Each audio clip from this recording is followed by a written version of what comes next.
One-Knob Fuzz. That's a fuzz with one knob. This is the small package that I like to do them in. They come in bigger packages, that big, but I like this one because I like small packages just as well, really. Okay, today there's going to be a few things going through that. One of them will be that, my lovely Fret King Eclat. One of them will be the Duesenberg Star Player Special. Very, very nice. Big fat pickups on that, a bit less poorly, and maybe some red jag. Nice Japanese jag, standard pickups, must be red.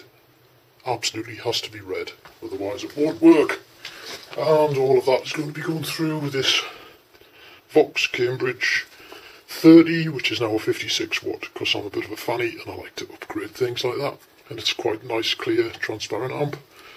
AKGC 1000S, and a Mackie Blackjack, and a MacBook. Yeah, let's go. That's all you can do. Turn the knob.